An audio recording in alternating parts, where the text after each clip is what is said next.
अस्सलाम वालेकुम नाज़रीन, अंदर की ख़बर के साथ मैं हूं मोहम्मद मुज़म्मिल हुसैन। बहुत शुक्रिया हमें ज्वाइन करने के लिए। आज के प्रोग्राम में हम बात करने वाले हैं पाकिस्तान की इकनॉमिक कंडीशन, ना सिर्फ पाकिस्तान की बल्कि पूरी दुनिया में इस वक्त जो इकॉनमी की सूरत हाल चल रही है उस पर हम बात करेंगे। उस पर हम जानेंगे कि कौन कौन से ममालिक किस किस तरह से जो हैं अपने आम को स्टेबल करने की कोशिश कर रहे हैं, किस तरह से वो अपनी आवाम को फ़ायदा पहुँचाने के लिए क्या पॉलिसीज़ बना रहे हैं, और साथ ही साथ हम ये भी बात करेंगे कि इस सारी सूरत हाल में किस किस को कितना कितना फ़ायदा है, नुकसान हो रहा है। और इस मौजूदा सूरत हाल में जबकि सारी दुनिया परेशान है, ख़ास तौर पे, और सबसे बड़ी परेशानी ये है कि अगर खुदा न खासा ये जो ईरान का और अमेरिका का तनाज़ा इसी तरह से चलता रहता है तो आने वाले दिनों में क्या होगा, वो किस तरह से जो है अपने बटर एंड मीट को मैनेज करेंगे, किस तरह से वो अपने आने वाले दिनों में जो क्राइसिस सर उठाते हुए नज़र आ रहे हैं उनको मैनेज करेंगे।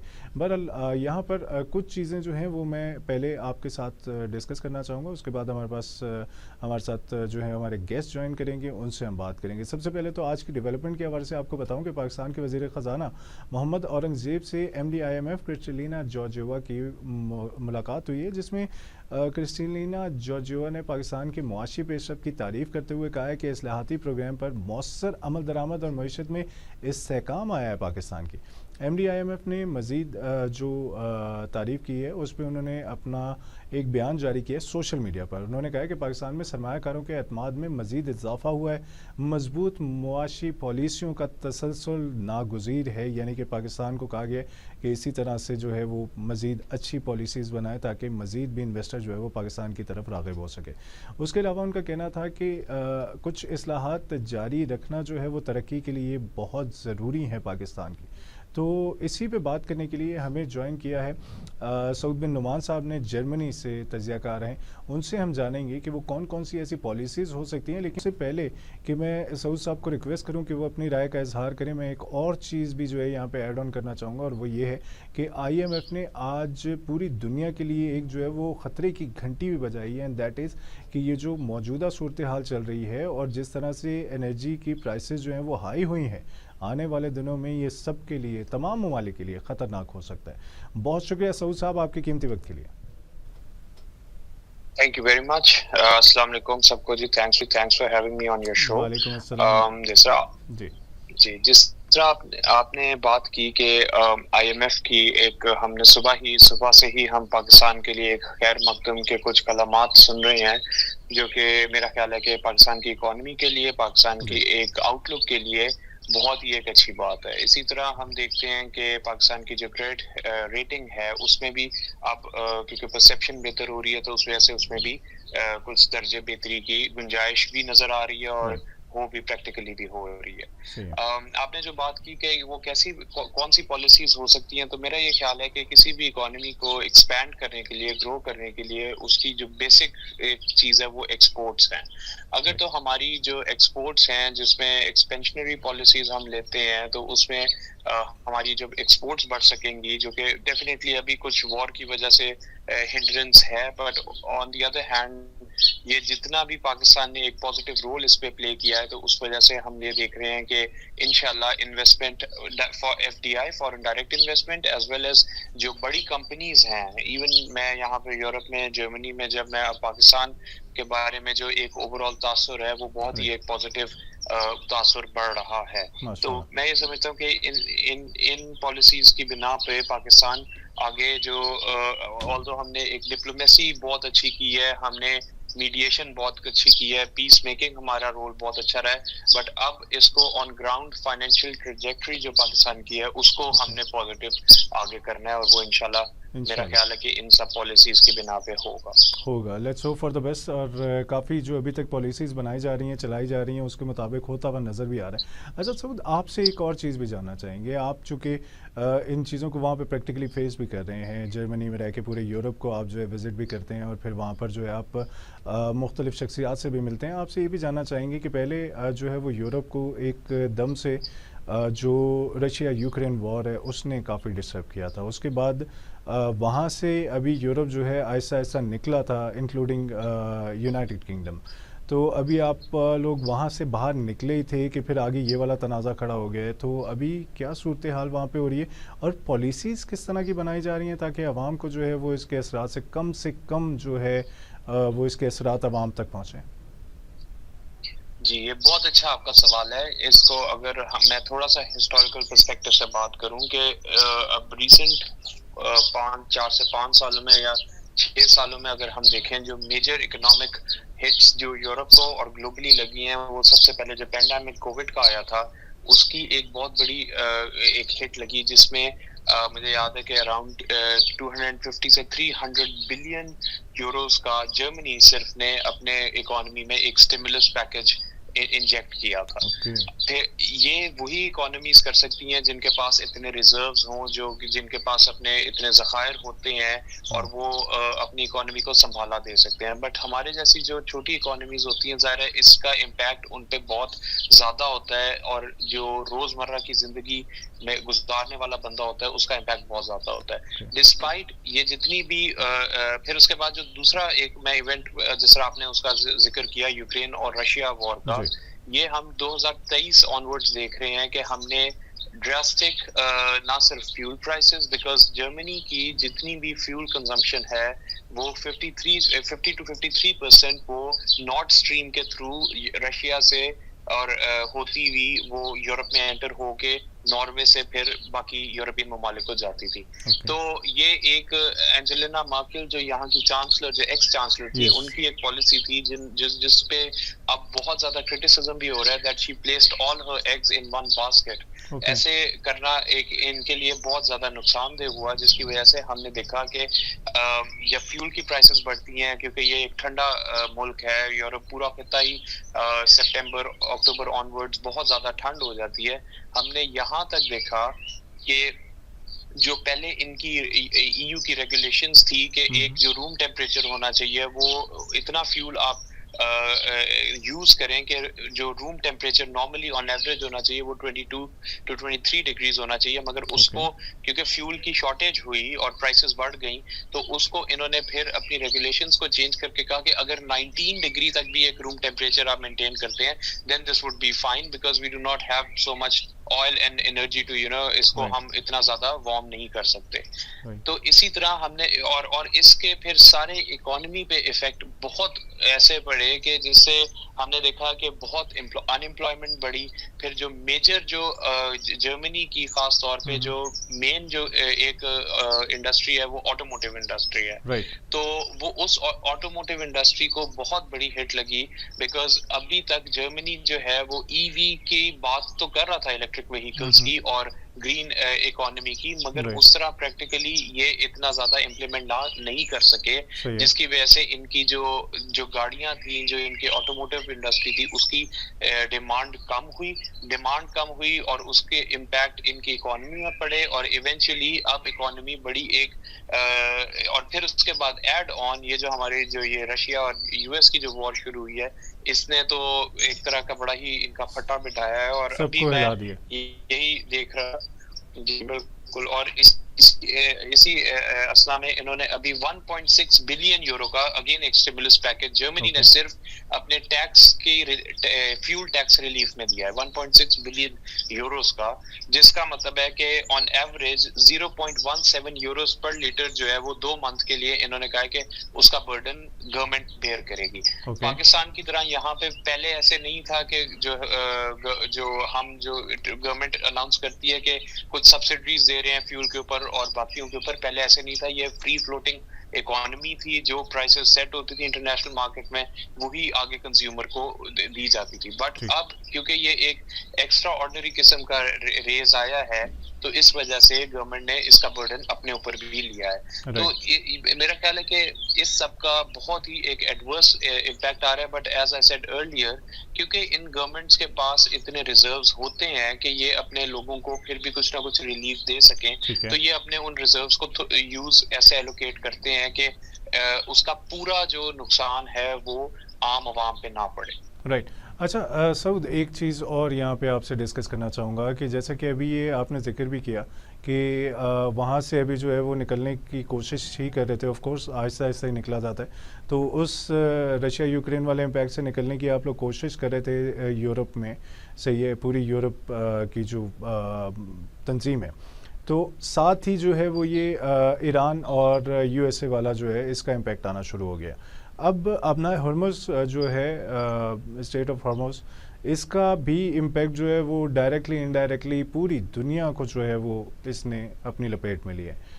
अब क्या सूरत हाल है, और इसकी वजह से चूँकि अभी तक पिक्चर तो क्लियर नहीं है, pretty hopeful, everybody is hopeful कि आने वाले दिनों में जो है वो सब उम्मीद लगा के बैठे हुए हैं कि इंशाल्लाह ताला जो है वो कुछ परमानेंटली जंग बंदी हो जाएगी, इनका जो है सीज़ फायर हो जाएगा। लेकिन अभी कुछ कहा नहीं जा सकता क्योंकि अमेरिका जो है वो कह रहा है कि स्टेट ऑफ हॉर्मोस को आप छोड़ दें, और दूसरा उनका पॉइंट है कि जो ईरान का न्यूक्लियर वाला जो सीन है, तो उन दोनों के लिए ही जो है वो अभी ईरान की तरफ से कोई भी जो है वो वाज़े तौर पे पिक्चर नहीं आई है। थोड़ी सी लेनेंसी उन्होंने ज़रूर शो की है।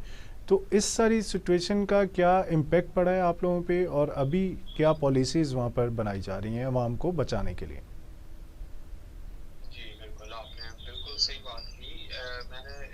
मैं अगर थोड़ा सा यूरोपियन माइंडसेट, अगर मैं इसमें थोड़ा सा इलस्ट्रेट कर सकूं कि यूरोपियन माइंडसेट बड़ा प्रैग्मेटिक और बड़ा प्रैक्टिकल माइंडसेट है। अभी हाल ही की बात है कि जब ये सारी बातचीत चल रही थी पाकिस्तान में भी, जब डायलॉग का पहला सेशन हुआ और अब होपफुली सेकंड भी होगा इंशाल्लाह, तो ऑस्ट्रियन फॉरेन मिनिस्टर सऊदी अरब गई हुई थी और इनकी जब वहाँ पे अपने काउंटर पार्ट से और बाकियों से बातचीत, वहाँ पे मुलाकातें हुई, तो वहाँ से उन्होंने बड़ा एक अहम बयान दिया। उन्होंने, क्योंकि मैंने पहले बताया ये बड़े प्रैक्टिकल लोग हैं, तो उन्होंने कहा कि ये सिर्फ अभी एक इंडिकेशंस हैं कि वॉर एंड हुई है। तो are people they should be ready कि अगर कोई इस तरह की नई चीज होती तो हमें we should already make some policies जिसमें हम लोगों को अपने रिलीफ दे सकें। एक तो मैंने आपको जो इनकी जो सबसे मेजर जो पॉलिसी थी वो मैंने आपको अभी बताई कि उन्होंने एक टैक्स जो फ्यूल टैक्स है उस पर रिलीफ दिया। सेकेंडली हमने यहाँ पे देखा है और बिल्कुल सुपरमार्केट्स के अंदर ये चीज देखी है कि पैनिक बाइंग भी हुई है चीजों की।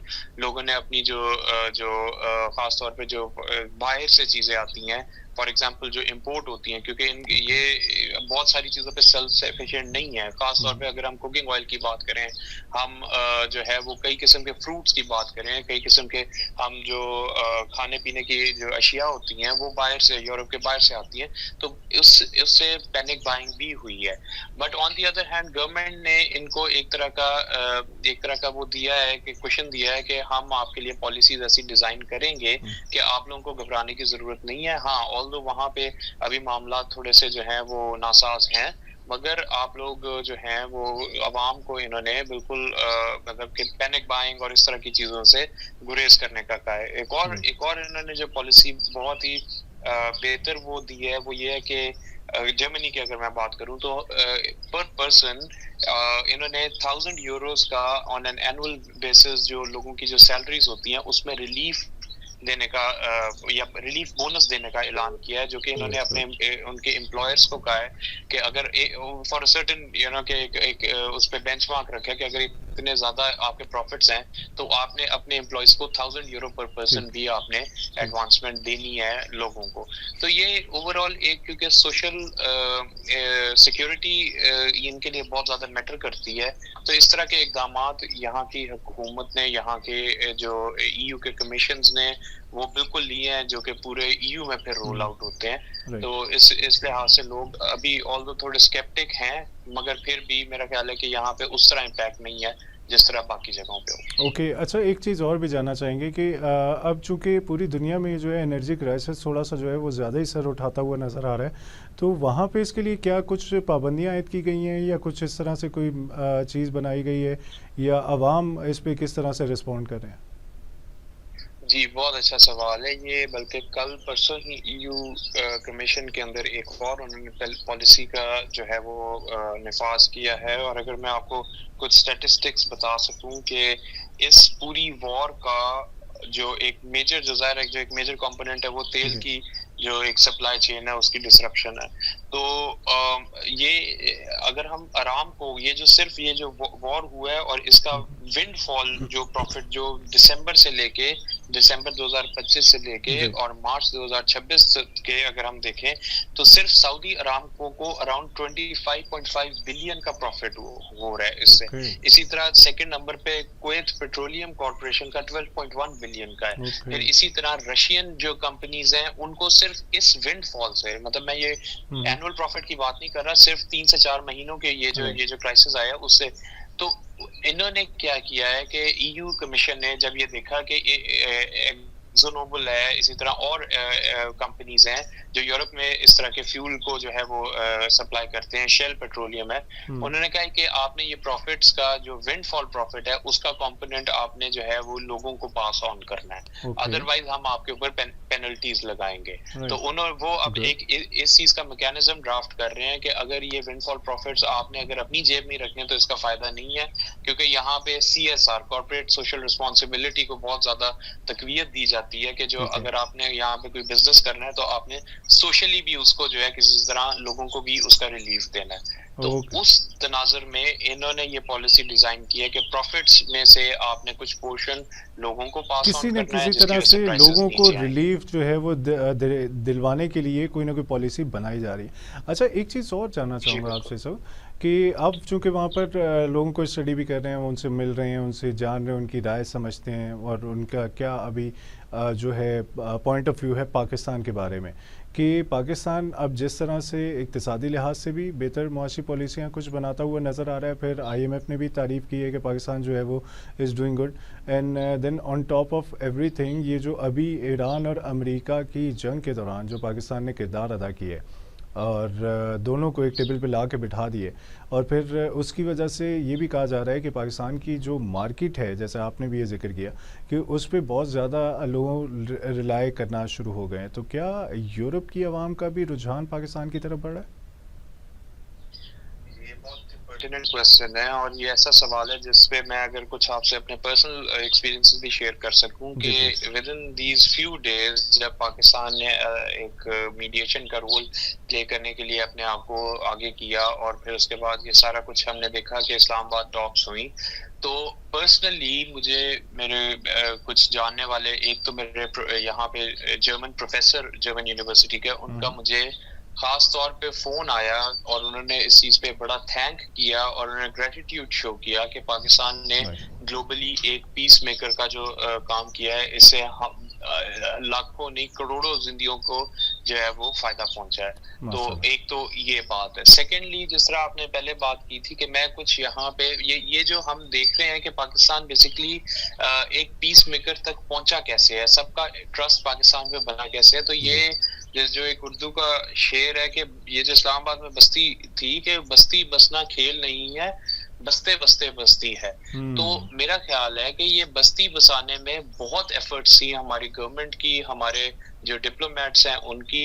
मैं खुद इस चीज का यहाँ पे यूरोप में रह के मैंने ये चीजें देखी हैं कि सबसे पहले अगर मैं बात कर सकूं, last year field marshal Asim Munir साहब सेंटकॉम का जो एक फेयरवेल बिट था US से, उससे वापसी पे कुछ टाइम ब्रसल्स में उन्होंने स्टॉप किया और उस वहां पे एक उन्होंने कम्युनिटी से खिताब किया, जहां पे पाकिस्तानी कम्युनिटी से खिताब किया, जहां पे उन्होंने इस चीज का भी तस्करा किया कि कौन से कॉन्फिडेंस बिल्डिंग मेजर्स जो हैं वो पाकिस्तान और अमेरिका के बीच में लिए जा रहे हैं जिससे पाकिस्तान का एक इमेज बेहतर हो। इसी तरह फिर हम देखते हैं कि पाकिस्तान का एक वफ्द जो है वो वर्ल्ड इकोनॉमिक फोरम में गया, वजीर आजम शहबाज शरीफ की क़यादत में आसिम मुनीर साहब भी थे, सागदार साहब भी थे और भी थे। उन्होंने वहां पे जाके जो पीस मेकिंग से फलस्तीन से रिलेटेड जो पीस मेकिंग जो एक बॉडी बनी थी उसमें उन्होंने अपनी शमूलियत का इख्तियार किया।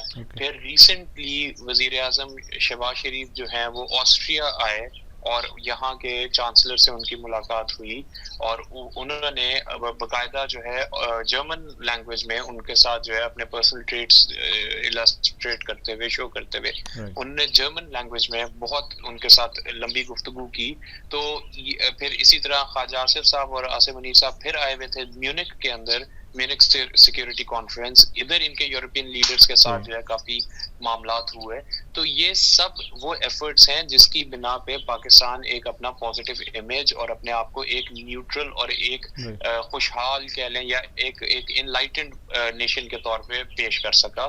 इसी तरह मैंने म्यूनिख के अंदर जो है वो पब्लिक ट्रांसपोर्ट पे देखा कि पाकिस्तान वैसे तो शायद स्पोर्ट्स से रिलेटेड या दीगर मामलात से रिलेटेड न्यूज में आता रहता था, मगर इस दफा म्यूनिख में मैंने पब्लिक ट्रांसपोर्ट पे देखा कि पाकिस्तान की पॉजिटिव पीस मेकर की खबरें चल रही थी। इसी तरह एक स्विस का अखबार है ब्लिक, बहुत ही टॉप का स्विस जरीदा है, उसने हेडलाइंस लगाई कि Pakistan has now taken over the role of peacemaker, global peacemaker, which was once a role taken by Switzerland. तो मतलब कि इस हद तक चीजें गई हैं कि लोग अब पाकिस्तान को स्विट्जरलैंड में के साथ किसी तरह कंपेयर कर रहे हैं। इसी तरह यहाँ का एक फ्रेंच अखबार है ले मोंड, उसमें पाकिस्तान की बहुत अप्रेजमेंट हुई। DW जर्मन जो जरीदा है उस पे पाकिस्तान के लिए बहुत अच्छे कलमात लिखे गए। तो ये ओवरऑल मेरा ख्याल है कि पाकिस्तान के लिए एक बड़ा ही अच्छा मौका है और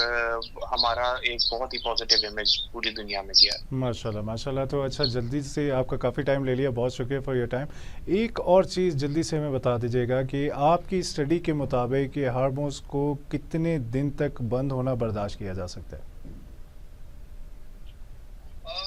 तो बहुत ही एक मेरा ख्याल है कि इस पे बड़ी परम्यूटेशंस, कॉम्बिनेशंस और बहुत ही एक मुश्किल सवाल है। बट मेरा ख्याल है कि ये अब हमें जिस तरह हम देख रहे हैं कि ऑल दो स्पॉयलर्स भी हैं बीच में और वो चाह रहे हैं कि ये ना हो, बट जिस तरह मेरा ख्याल है कि ये सारे फरीक इसमें डिटरमिन्ड हैं, तो इंशाल्लाह वी कैन होप कि ये जल्द से जल्द खुल जाए और ये जितनी क्राइसिस का एक जो सिचुएशन है ये जल्द से जल्द जो है ये बादल छटे और इंशाल्लाह चीज़ें बैक टू नॉर्मल है। Let's hope for the best. बहुत शुक्रिया आपका, आपने हमें जर्मनी से अपना कीमती वक्त दिया और हमें बहुत सारे, स्पेशली हमारे नाजरीन के बहुत सारे कॉन्सेप्ट जो हैं वो क्लियर किए गए, जो पाकिस्तान के हवाले से जो भी अभी सारी कयास आराइयाँ हो रही थी पिछले कुछ अरसे में, वो सारी कयास आराइयाँ अब दम तोड़ती जा रही हैं, क्योंकि पाकिस्तान का असल चेहरा यानी कि पीस मेकर और सपोर्टर जो है वो बन के सामने आ रहा है। और किसी को अड़ोस पड़ोस में किसी को अच्छा लगे या बुरा लगे, पाकिस्तान की पॉलिसीज़ जो कि वज़ीर आज़म या मोहम्मद शहबाज शरीफ साहब और फील्ड मार्शल आसिम मुनीर साहब और उनकी पूरी काबीना बना रही है, वो हर जगह पे उनकी तारीफ़ की जा रही है। इसी हवाले से कुछ और भी बात करेंगे, लेकिन एक ब्रेक के बाद हमारे साथ रहिए।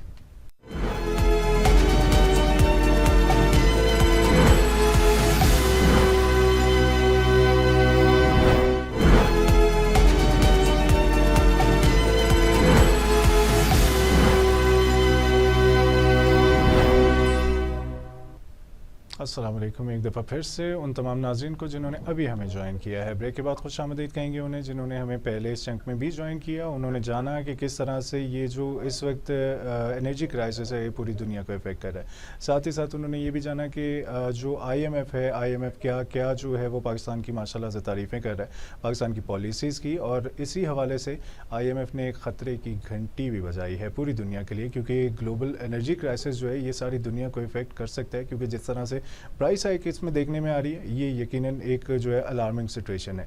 इसी हवाले से हमने बात करने के लिए दावत दी है। हमारे साथ मौजूद हैं बैरिस्टर हशाम एजाज साहब। उनसे हम जानते हैं, आपकी भी इकोनॉमी पर काफ़ी गहरी नज़र है, उनसे जानेंगे कि वो सारी सिचुएशन को किस तरह से देख रहे हैं। बहुत शुक्रिया हशाम साहब। जी thank you, please continue. Hasham साहब, सूरत हाल आपके सामने। आज IMF ने पाकिस्तान की जो पॉलिसीज़ हैं उनकी काफ़ी तारीफ़ की है, स्पेशली MD जो IMF हैं क्रिस्टलिना जॉर्जियोवा, उन्होंने पाकिस्तान की जो मुआशी हवाले से पेशरफ्त है उसकी तारीफ़ की और कहा है कि पाकिस्तान जो है वो मौसर और अमल दरामद करने वाली मईशत में इस्तेकाम आ रहा है और पॉलिसीज़ बना रहा है। और साथ ही साथ एक और चीज़ जो उन्होंने IMF ने पूरी दुनिया के लिए कही है वो है कि पूरी दुनिया को इस पर नज़र रखनी चाहिए कि जिस तरह से एकदम से ये एनर्जी प्रोडक्ट्स हैं, ऑयल और गैस वगैरह, इसमें जो प्राइस हाइक आया है ये पूरी दुनिया को बुरी तरह से मुतासर कर सकता है। सर, आप इस बारे में क्या राय रखते हैं? देखिए, जो IMF है प्रिंसिपली उसने जो तारीफ की है, मेरे ख्याल में तो जो UAE का आपके ऊपर बर्डन आ रहा था ऑफ रीपेमेंट ऑफ फाइनेंसेस, जो कि 3.5 बिलियन उनकी तरफ से लोन आया हुआ था, उसको मिटिगेट किया हमारे प्राइम मिनिस्टर ने जाके by extending in fact the arm and the support was provided by Saudi government.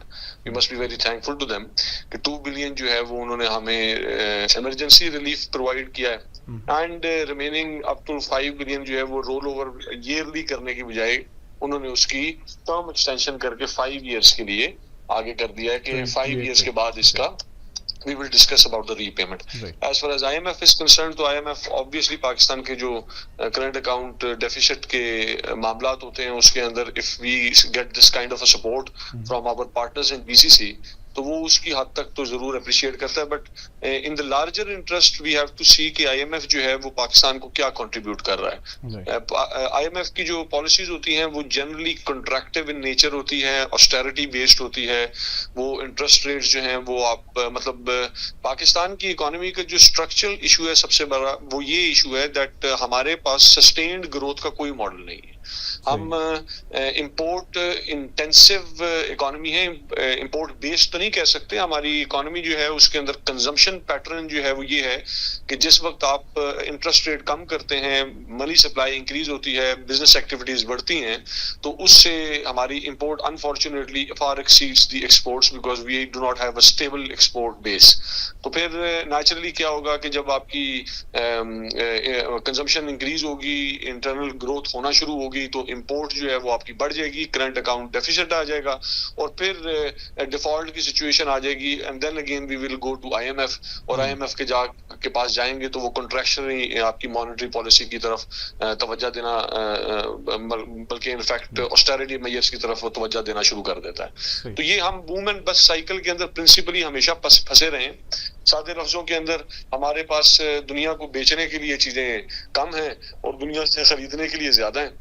IMF के इस तरह के जो छोटे मोटे इवेंट्स होते हैं, ये लार्ज स्ट्रेटेजिक यानी बड़े लेवल के ऊपर अगर आप एनालिसिस कंडक्ट करें तो खास कोई कंट्रीब्यूशन एज फार एज अगर कोई इवेंट बेस्ड आपने बात करनी है तो फिर तो ठीक है कि आईएमएफ ने हमें अप्रिशिएट कर दिया, बट बियॉन्ड दैट इसको अगर आप पाकिस्तान की इकोनॉमिक ग्रोथ के पर्सपेक्टिव के अंदर लॉन्ग टर्म हिसाब से देखें तो ये कोई बहुत बड़ा आपके कहने का मकसद ये है शाम साहब कि आईएमएफ की नज़रों में हम जो काम कर रहे हैं वो असूली तौर पे अवाम के हवाले से जो है वो फायदेमंद नहीं है, फ्रूटफुल नहीं है।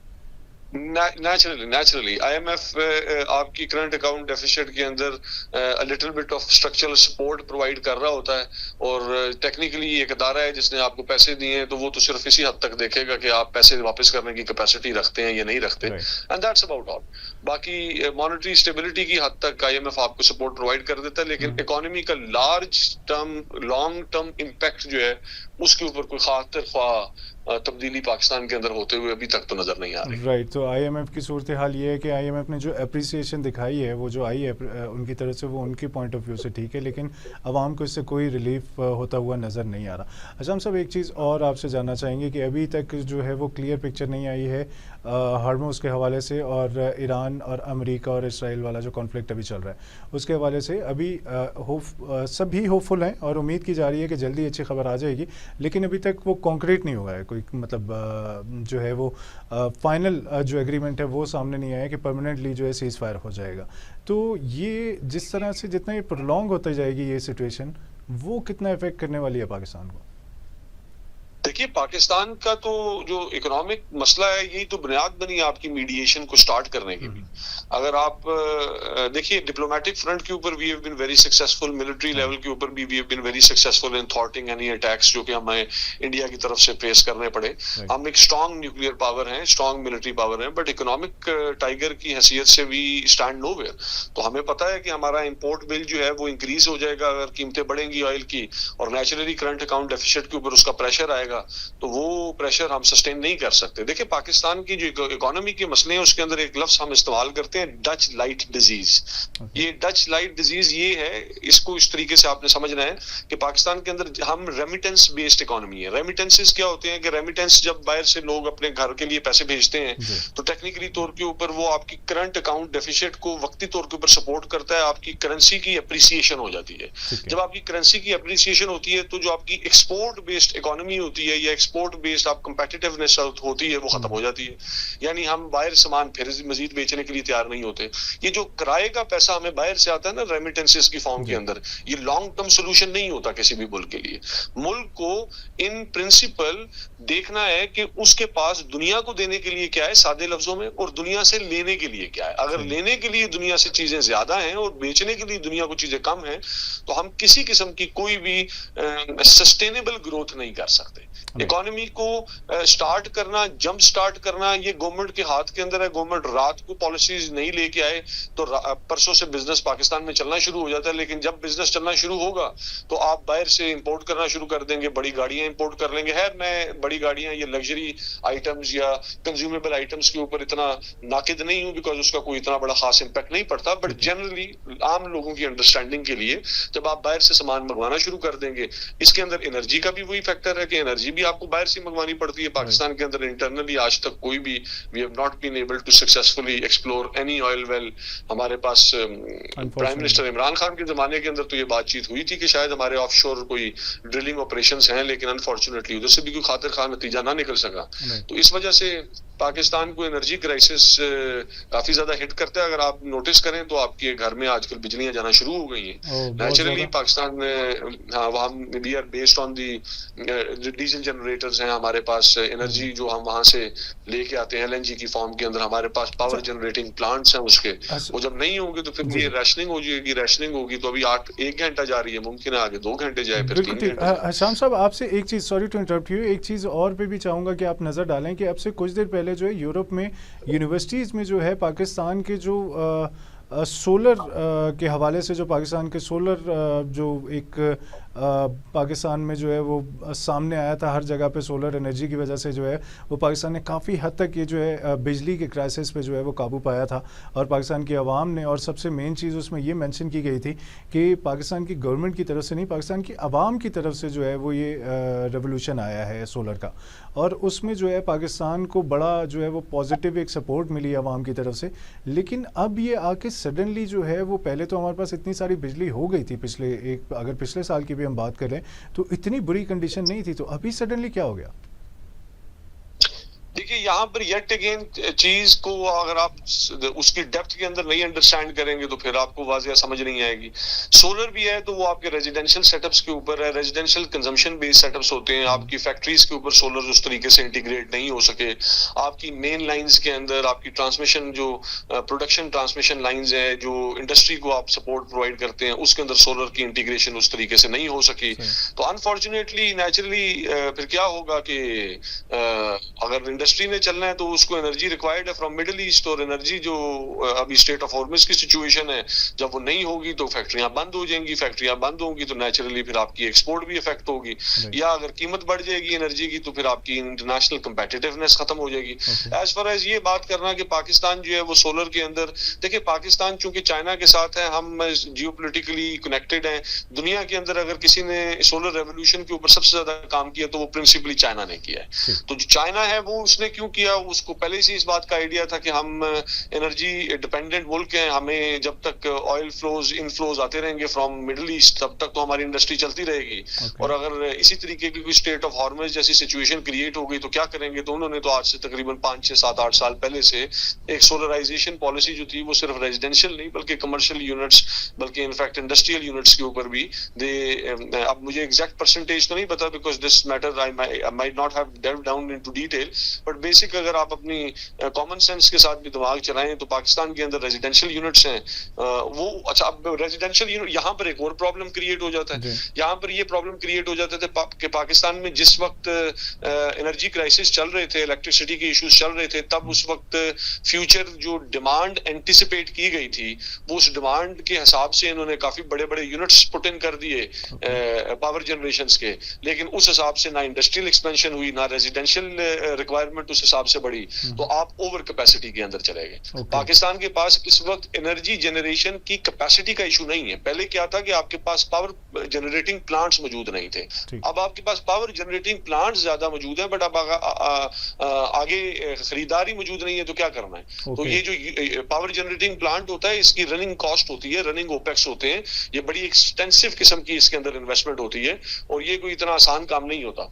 तो इस वजह से इस कॉन्टेक्स्ट के अंदर अगर आप देखें तो let's be very clear about it कि जो रेजिडेंशियल यूनिट्स हैं, जो रेजिडेंशियल सोलर यूनिट्स हैं, they contribute to nothing as far as the economy is concern, number one. और फिर वो क्या करते हैं कि पावर जनरेटिंग कैपेसिटी चूंकि आपकी काफी ज्यादा बढ़ चुकी हुई है, और आगे वो आपने एंटिसिपेट किया था कि रेजिडेंशियल एक्सपेंशन होगी शायद, या कमर्शियल या इंडस्ट्रियल एक्सपेंशन होगी, उस वजह से आपको रिक्वायर्ड होगा एनर्जी, और वो आगे एनर्जी अब बजाय कंज्यूम होने के रेजिडेंशियल यूनिट्स को कवर कर लिया है सोलर ने। तो इसका मतलब है कि वो जो आपके कैपेसिटी चार्जेस थे वो बढ़ना शुरू हो जाएंगे। कैपेसिटी चार्जेस ये हैं कि अब एक इंडस्ट्री लगी हुई है, उस इंडस्ट्री की जो पावर जनरेटिंग यूनिट है उसके ऑपरेशनल एक्सपेंसेस तो होने हैं, उसको डिसमेंटल तो नहीं किया जा सकता। एग्रीमेंट्स आपके इंटरनेशनल कंपनीज के साथ इस नेचर के हैं कि जी जनाब, आप फॉर एग्जांपल अगर आके यहाँ पर कोई यूनिट लगाते हैं तो हम आपको कैपेसिटी चार्जेस के अंदर या मिनिमम इतनी आपको गारंटी देते हैं कि हम आपसे जो इलेक्ट्रिसिटी है वो परचेज करेंगे ही करेंगे। तो वो फिर नेचुरली व्हेन यू सी के आगे डिमांड ही नहीं है तो फिर अब उनको तो मिटिगेट करना है, उनको तो पैसे देने पड़ेंगे। एग्जैक्टली, जो आईपीपीज के साथ मुख्तलिफ मुआहदे भी जो वो आपको यूनिट के अंदर बढ़ जी, आईपीपीज के साथ जो मुख्तलिफ मुआहदे हुए में हैं उनके हवाले से जो है वो यही चीज़ें पिछले दिनों सामने आती रही। लेकिन एक चीज़ और भी आपसे जानना चाहेंगे कि क्या इसमें कुछ पॉलिसीज़ पे गौर करना ज़रूरी है, या फिर कुछ और तरीक़ाकार है जो, या फिर ये ग्लोबल जो एनर्जी क्राइसिस आया हुआ है उसी की वजह से ये सारा कुछ हो रहा है? देखिए, इस वक्त तो जो आपके शॉर्टेजेस चल रहे हैं वो एनर्जी क्राइसिस रैशनिंग हो रही है राइट नाउ, कि आपकी जो एनर्जी की इनफ्लोज हैं जो स्ट्रेट ऑफ हॉर्मुज से आने होते हैं वो हम एंटिसिपेट कर रहे हैं। प्रिडिक्टिव मॉडलिंग के थ्रू आइडिया हम लगा लेते हैं कि फ्यूचर में इतने टैंकर्स हमारे पास नहीं आ पाएंगे या इतने टैंकर्स आ पाएंगे। तो वो जो शॉर्टेज है उसको एडवांस में गवर्नमेंट मिटिगेट करना शुरू कर देती है, और ये शॉर्टफॉल्स और आपको क्या नाम है इलेक्ट्रिसिटी के क्लॉक आउट्स नजर आते हैं कि वो आजकल आप देख रहे होंगे 1 घंटा या 2 घंटा बिजली जा रही है मुख्तलिफ जगहों के अंदर। तो ये तो हम उसको एंटिसिपेट कर रहे हैं। कैपेसिटी का इशू नहीं है, कैपेसिटी तो हम टोटल अगर कैपेसिटी के हिसाब से देखें और अगर फुल कैपेसिटी पे चलाएं तो हम तो एक्सपोर्ट भी कर सकते हैं बिजली टेक्निकल टर्म्स के अंदर, if we talk on that lines. तो कैपेसिटी इशू नहीं है। कैपेसिटी इशू का पॉलिसी आज के लिए डिस्कशन में शायद रेलिवेंट नहीं है। जिस जमाने के अंदर हमारे पास बिजली के कैपेसिटी इश्यूज थे, हमारे पास पावर जनरेटिंग प्लांट्स ही शायद इतने मौजूद नहीं थे, उस वक्त हमने मेरे ख्याल में टू मच एक्साइटमेंट के अंदर टू मच पावर प्लांट्स को कमिट कर दिया। लेकिन वहां पर भी एंटिसिपेट, वही बात जो मैं पहले कर रहा था कि एंटिसिपेट किया गया था कि शायद फ्यूचर के अंदर 10 साल में पाकिस्तान की इतनी रिक्वायरमेंट हो जाएगी। देखिए, रेजिडेंशियल यूनिट की जो कंजम्पशन होती है ना, उसको आप प्रेडिक्टिव मॉडलिंग के अंदर एंटिसिपेट करें तो बहुत बड़े इंक्रीजेस नहीं आते कि फ्यूचर के अंदर कितनी की रेजिडेंशियल कंजम्पशन बढ़ जाएगी। जो सबसे ज्यादा आपकी कंजम्पशन बढ़ती है वो इंडस्ट्रियल एक्सपेंशन के अंदर एंड कमर्शियल एक्सपेंशन में बढ़ती है। तो वो कौन सी इंडस्ट्री है जो पाकिस्तान के अंदर नहीं है ये इतने सालों के अंदर, जिसकी बुनियाद पे आप ये एंटिसिपेट कर रहे थे कि शायद हमारी इतनी रिक्वायरमेंट बढ़ जाएगी। तो कैपेसिटी का कोई इशू ये है कि हमारे पास पीछे से इनफ्लोस के ऊपर थोड़ा सा हम इमेजिन कर रहे हैं, या इमेजिन नहीं, in fact we because rightly so the authorities are well versed कि कितना आगे हमें ब्लॉकेज फील करना पड़ सकता है ये एनर्जी फ्लोस का, ऑयल का इन particular and related with that diesel and LNG, ये तमाम इनके ऊपर ही हमारे चलते हैं जितने भी पावर जनरेटिंग यूनिट्स है। तो वो राशनिंग शुरू हुई है, ये राशनिंग पूरी दुनिया में हो रही है, in fact just not in Pakistan. अगर आप फिलीपींस में देखें तो वहां पर भी ये राशनिंग हो रही है, इंडोनेशिया के अंदर भी ये राशनिंग शुरू हो गई है, कंबोडिया वियतनाम वाली साइड पे भी होगी। तो ये राशनिंग का प्रोसेस तो नेचुरली किया जाएगा। ठीक है हशाम साहब, आपसे ये भी जानना चाहेंगे कि आपने जो है वो एक हाईलाइट किया कि पाकिस्तान की एक्सपोर्ट्स जो हैं वो इतनी नहीं है जितनी इंपोर्ट्स पे पाकिस्तान जो है, जिसकी वजह से पाकिस्तान का जो इकनॉमिकल जो सिनेरियो है क्लियर नहीं हो पा रहा, सही नहीं हो पा रहा, बेहतर नहीं हो पा रहा।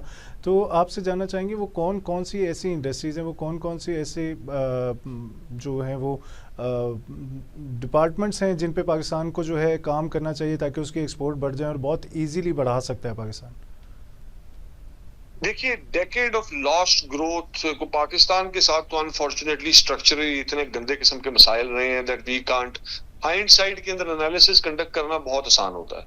हम जब बिजनेस प्रोसेस आउटसोर्सिंग का काम था 2001-2 के अंदर, जब इंडिया के अंदर ये कॉल सेंटर्स और ये सर्विसेज बनना शुरू हुई, हम उस राइड को भी न ले सके। आज हम हमारे बच्चे अगर आप देखें तो वो बिजनेस प्रोसेस आउटसोर्सिंग के बिजनेसेस के अंदर लगे हुए हैं और इंटरनेशनल क्लाइंट्स को सर्विसेज प्रोवाइड कर रहे हैं, जबकि दुनिया जो है ये काम जो है 2001, 2, 4, 5, 6, 7 के अंदर मुकम्मल कर चुकी थी। तो हमने उस राइट से भी कोई इंडस्ट्री ना एस्टेब्लिश कर सके। इनफैक्ट इंडिया के अंदर बैंगलोर वाली साइड के ऊपर पूरी की पूरी Hyderabad, industry specially Indian Hyderabad जो है वो उसको आईटी हब का दर्जा दे दिया गया है। इनफैक्ट फिर वो भी हम ना कर सके। फिर उसके बाद टोकनाइजेशन आई, बिटकॉइन आई, हम उसके अंदर भी मतलब बिटकॉइन का लफ्ज मैं इस्तेमाल करना पसंद नहीं करूंगा। I would talk about tokenisation and blockchain technology. उसके ऊपर भी हमको इतना खास, अगर हम आईटी सेक्टर के अंदर पर्टिकुलर बात करें तो उधर भी हम कोई खास पार्ट प्ले ना कर सके। अभी एआई रेवोल्यूशन चल रही है, रेलिवेंट है, इसकी राइड को भी हम राइड नहीं कर पा रहे। We are not seeing anything of a particular importance coming out of Pakistan. तो आईटी सेक्टर के अंदर we are existing in a lag of around 10 to 15 years। 10 साल के बाद जब दुनिया उस पूरी टेक्नोलॉजी से आगे जाके किसी और नए टेक्नोलॉजिकल मोमेंटम को अडॉप्ट कर लेती है तो हमारे यहाँ पर वो तब काम चलना शुरू होता है। अगर आप आईटी इंडस्ट्री से निकलें और अगर आप टेक्सटाइल वाले सेक्टर की तरफ आ जाएं, वेल नोन इश्यूज हैं। मेरे ख्याल में इसके ऊपर ज्यादा बात करने की बजाय अगर आप अपनी कॉटन की प्रोड्यूस ही देख लें, हम आज तक कॉटन की जो इनहेरेंट डिजीजेस पाकिस्तान के अंदर है उनको एड्रेस नहीं कर सके, उसकी वैरायटीज नहीं एड्रेस कर सके। यहाँ पर भी एक स्ट्रक्चरल इशू है बहुत बड़ा कि हम, I am not sure of the name of the seeding international organisation, लेकिन हम पाकिस्तान के अंदर एक हद से ज्यादा रिसर्च भी नहीं कर सकते।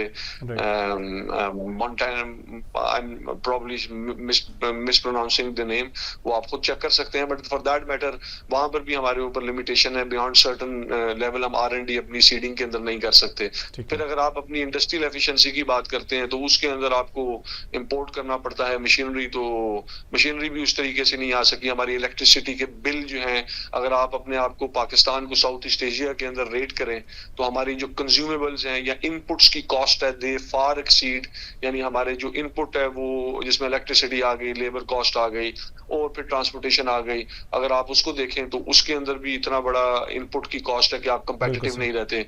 माइनिंग सेक्टर के अंदर हम खुद ऑपरेट करते रहे। माइनिंग सेक्टर के अंदर पाकिस्तान में सबसे बड़ा इशू लॉजिस्टिक्स का है।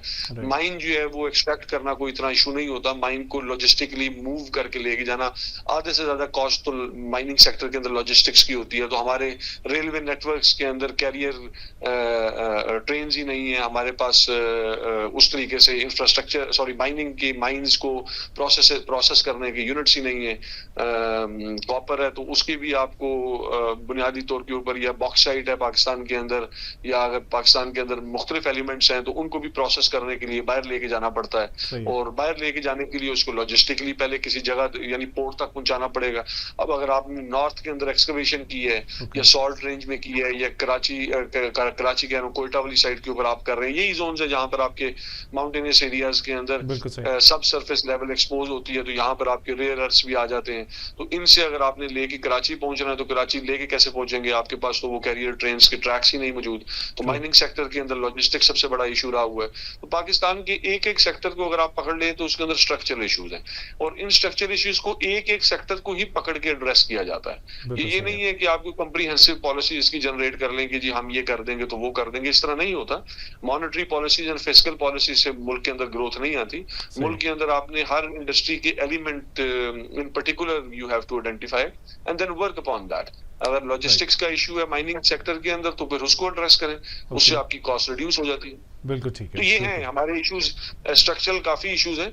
हम बहुत शॉर्ट टर्म एंड चूंकि गवर्नमेंट भी एक कॉन्सेप्ट जो आया था कि हम इकोनॉमिक लेवल के ऊपर कम से कम एक memorandum of understanding between all parties agree कर लें, एक इक्तिसादी तौर के ऊपर तमाम पार्टीज एक पॉलिसी मिलके बैठे तो ताकि पाकिस्तान को जो है वो कुछ बेहतर तो वो कर सके, वो भी नहीं हुई। लेकिन देयरफॉर वो अनफॉर्चुनेटली यहाँ पर हर बंदे ने 2 या 3 साल की ऑपरेशन देखना होता है कि मेरे 2-3 साल के अंदर क्या रिजल्ट चल रहा है। इकोनॉमिक पॉलिसीज इस तरह बनती नहीं, किसी भी मुल्क के अंदर इंडस्ट्रियल पॉलिसीज भी ऐसे नहीं बनती। आपने देखना है तो आपने चाइना देखना है, यस, उसका 10-15 साल का आर्क होता है। 10-15 साल चाहिए होते हैं आपको किसी भी इंडस्ट्री को ऑन ट्रैक एंड ऑनलाइन लेके आने के लिए। और टैक्सेशन पॉलिसीज के ऊपर बात करें आईटी सेक्टर के अंदर, तो आईटी के अंदर अब बच्चे हैं तो वो अपने पैसे जो है वो बाहर के मुल्कों के अंदर पार्क करवा लेते हैं, पाकिस्तान में किस लिए लेके हैं।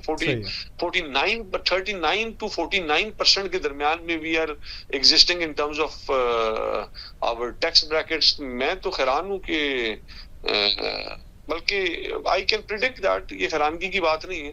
गवर्नमेंट का साइज टू बिग है, too big of a government जो होती है वो रोनाल्ड रीगन की ऑस्टेरिटी मेयर से ही शायद सीख लेते 1980s के अंदर के अब big government in particular delivers nothing. और हाँ, ये वो एक अपने खर्चे ही पूरे कर ले वही काफी तरह होती है।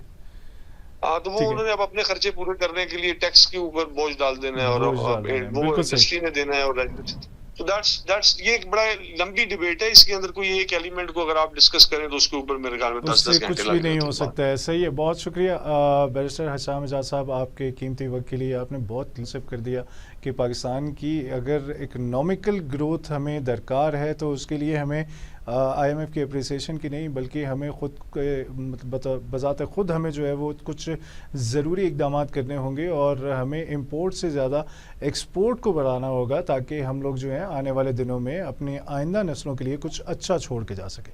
तो आज के लिए इतना ही। यकीनन आप लोगों को समझ में आ गया होगा कि पाकिस्तान की तरक्की के लिए क्या चीज़ें ज़रूरी हैं। हमारे साथ मौजूद रहे बैरिस्टर हशाम एजाज साहब, उन्होंने बहुत ज़्यादा क्लियर कर दिया कि पाकिस्तान की कौम को पाकिस्तान की जो हुकूमत है उसको क्या क्या इक़दाम करने बहुत ज़रूरी हैं ताकि आने वाले दिनों में पाकिस्तान एक उभरती हुई मुआशी क़ुव्वत बन के सामने आ सके। अपना बहुत सारा ख्याल रखिएगा। अल्लाह निगहबान।